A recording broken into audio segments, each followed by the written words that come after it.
আজ আমি বানাচ্ছি মুড়ি ঘন্ট। খুব পরিচিত একটা সাবেকি রান্না, যেটা আমি শিখেছি আমার মায়ের কাছ থেকে। সামনেই তো পয়লা বৈশাখ আসছে, আর পয়লা বৈশাখ মানেই ভালো খাওয়া দাওয়া। তাই মেনুতে তোমরা এই মুড়ি ঘন্ট কিন্তু রাখতেই পারো। অনেকেই মুড়ি ঘন্ট অনেক রকমভাবে বানান।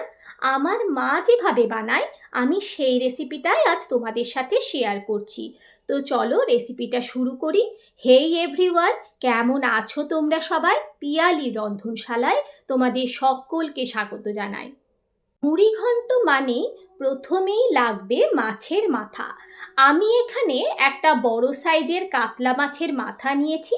তোমরা চাইলে রুই মাছের মাথা দিয়েও করতে পারো, কিন্তু কাতলা মাছের মাথাটা যেহেতু সাইজে বড় হয়, তাই কাতলার মাথা নিলেই ভালো। সাথে নিয়েছি হাফ কাপ গোবিন্দভোগ চাল। ওজনে যদি বলি, ওই 150 গ্রাম মতো চাল হবে। চালটাকে আমি ভালোভাবে ধুয়ে ভিজিয়ে রেখে দিয়েছি। এবার আমি কিছুটা পেঁয়াজ পাতলা পাতলা করে কেটে নিচ্ছি। এখানে আমি মিডিয়াম সাইজে দুটো পেঁয়াজ নিয়েছি, সেগুলোকে এরকম লম্বা লম্বা স্লাইস করে কেটে নিচ্ছি। সাথে নিয়েছি দুটো মিডিয়াম সাইজের আলু। আলুগুলোকে আমি ডুমো ডুমো করে কেটে নিয়েছি। আলুগুলো কেটে আমি জলের মধ্যে রেখে দেব, যাতে আলুগুলো কালো না হয়ে যায়। এখানে বলে রাখি, তোমরা চাইলে আরেকটু চালের পরিমাণ বাড়াতে পারো। একটা মাছের মাথার জন্য আরেকটু চাল দেওয়া যেতেই পারে। এবার কেটে নেব দুটো টমেটো। টমেটোগুলোকেও আমি মিডিয়াম সাইজের টুকরো করে কেটে নেব। আমার কাটাকুটি হয়ে গেছে। সব উপকরণগুলোকে দেখো আমি হাতের কাছে গুছিয়ে নিয়েছি। এখন মাছের মাথাগুলোকে ভেজে নেব। তার জন্য মাথাগুলোতে খুব ভালোভাবে লবণ হলুদ মাখিয়ে নিয়েছি। এবার কড়াইতে গরম করে নেব বেশ কিছুটা সর্ষের তেল। মাছ ভাজতে কিন্তু একটু তেলটা বেশি লাগবে। পরে মাছটা ভাজা হয়ে গেলে আমি তেলটা কমিয়ে নেব।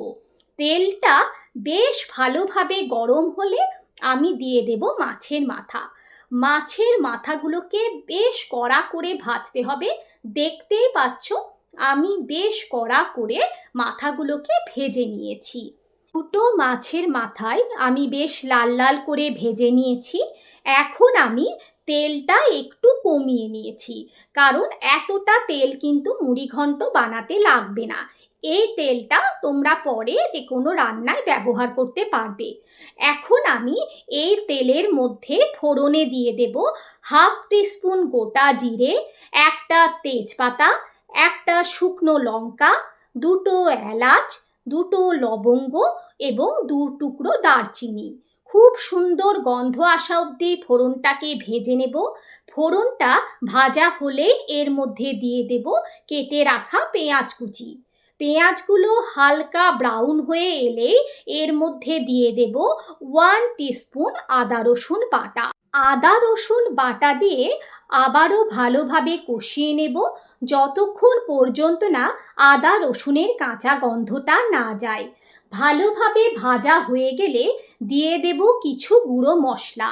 হাফ টিস্পুন হলুদ গুঁড়ো, 1/4 টিস্পুন কাশ্মীরি লঙ্কার গুঁড়ো, হাফ টিস্পুন জিরে গুঁড়ো, হাফ টিস্পুন ধনে গুঁড়ো।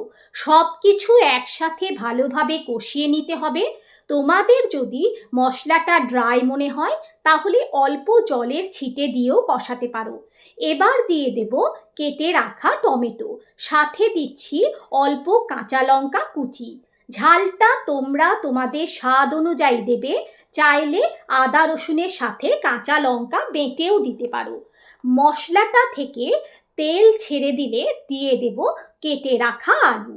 আমি এখানে আলুগুলোকে ভাজিনি। আমি মাকে যতবারই মুড়ি ঘন্ট বানাতে দেখেছি, মা কিন্তু আলুগুলোকে ভাজে না, মা কাঁচাই আলুগুলো দেয়, তাই আমিও কাঁচাই দিলাম। তোমরা চাইলে আলুগুলোকে ভেজেও নিতে পারো। এখন আলুগুলোকে মশলার সাথে খুব ভালোভাবে কষিয়ে নেব। এবার দিয়ে দেব ভিজিয়ে রাখা গোবিন্দভোগ চাল। চালটা দিয়ে খুব হালকাভাবে মশলা ও আলুর সাথে মিশিয়ে নিতে হবে। এই কাজটা একটু সময় নিয়ে করতে হবে, প্রায় 4 থেকে 5 মিনিট মিডিয়াম টু হাই ফ্লেমে এটা কষিয়ে নিতে হবে। এখন দিচ্ছি স্বাদ অনুযায়ী লবণ। আমি পরে স্বাদটা ব্যালেন্স করার জন্য অল্প চিনিও দেবো, কিন্তু চিনিটা তোমরা এখন দেবে না, তাহলে চালটা সিদ্ধ হতে চাইবে না। এবার ভেজে রাখা মাছের মাথাগুলো অ্যাড করে দিচ্ছি। মাথাগুলোকে একটু হাত দিয়ে ভেঙে দিয়ে দিচ্ছি। এই কাজটা ভাজার সময়ও করা যেতে পারে। মাছের মাথা দিয়ে খুব ভালোভাবে সব কিছুর সাথে মিশিয়ে দেব। আমি খুন্তি দিয়ে একটু ভেঙে ভেঙে মিশিয়ে নিয়েছি, যাতে মাছের বড় টুকরোগুলো ভালোভাবে সব কিছুর সাথে মিশে যায়। দেখো, আমার খুব ভালোভাবে মিশিয়ে নেওয়া হয়ে গেছে। খুব হালকা হাতে মেশাবে, না হলে চালগুলো ভেঙে যেতে পারে। এবার আমি দিয়ে দেব জল। এখন এখানে আমি দিচ্ছি 1 বাটি গরম জল। জলের মাপটা কিন্তু খুব ইম্পর্টেন্ট। আমি যে বাটির মাপ করে হাফ বাটি চাল নিয়েছিলাম, সেই বাটিরই 1 বাটি আমি জল দিয়ে দিয়েছি। আর জলটা কিন্তু তোমরা অবশ্যই গরম জল দেবে।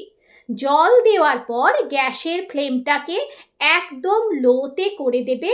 এইভাবে প্রায় 10 মিনিট ঢেকে রাখার পর যখন চালটা সিদ্ধ হয়ে যাবে, তখন দিয়ে দেব 1 টিস্পুন চিনি। আগেই বলেছি, চালটা সিদ্ধ হলে তবে চিনিটা দেবে। চিনিটা দেওয়ার পর আরও 5 মিনিটের জন্য ঢাকা দিয়ে দেব, যাতে যেটুকু জল আছে সেটাও টেনে যায় এবং মুড়িঘণ্টটা ঝরঝরে হয়ে যায়। এবার নামানোর আগে দিয়ে দিচ্ছি হাফ টিস্পুন ভাজা মশলা। এই ভাজা মশলাটার জন্য আমি গোটা ধনে, গোটা জিরে, শুকনো লঙ্কা, মৌরি একসাথে শুকনো খোলায় ভেজে গুঁড়ো করে নিয়েছি। এর সাথে দিয়ে দিচ্ছি হাফ টিস্পুন গরম মশলার গুঁড়ো আর 1 টিস্পুন ঘি। সব কিছু একসাথে একবার মিশিয়ে নিলে আমাদের মুড়িঘণ্ট একদম রেডি। এর যে কি স্বাদ হয় সেটা আমাকে বলতে হবে না, তোমরা সকলেই প্রায় মুড়িঘণ্ট খেয়েছো আমি জানি। এটা নতুন কোনো রান্না নয়, একটা সাবেকি রান্না। কি অপূর্ব খেতে হয় তোমরা সবাই জানো। এই পয়লা বৈশাখে অবশ্যই তোমাদের মেনুতে এই সাবেকি রান্নাটাকে একটা জায়গা করে দিও। আশা করি তোমাদের খুব ভালো লাগবে। কেমন লাগলো আমাকে কমেন্ট করে জানিও। ভালো লাগলে একটা লাইক করে দিও। আর এরকম রেসিপি আরও দেখার জন্য আমার চ্যানেলটাকে সাবস্ক্রাইব করে দিয়ে আমার পাশে থেকো।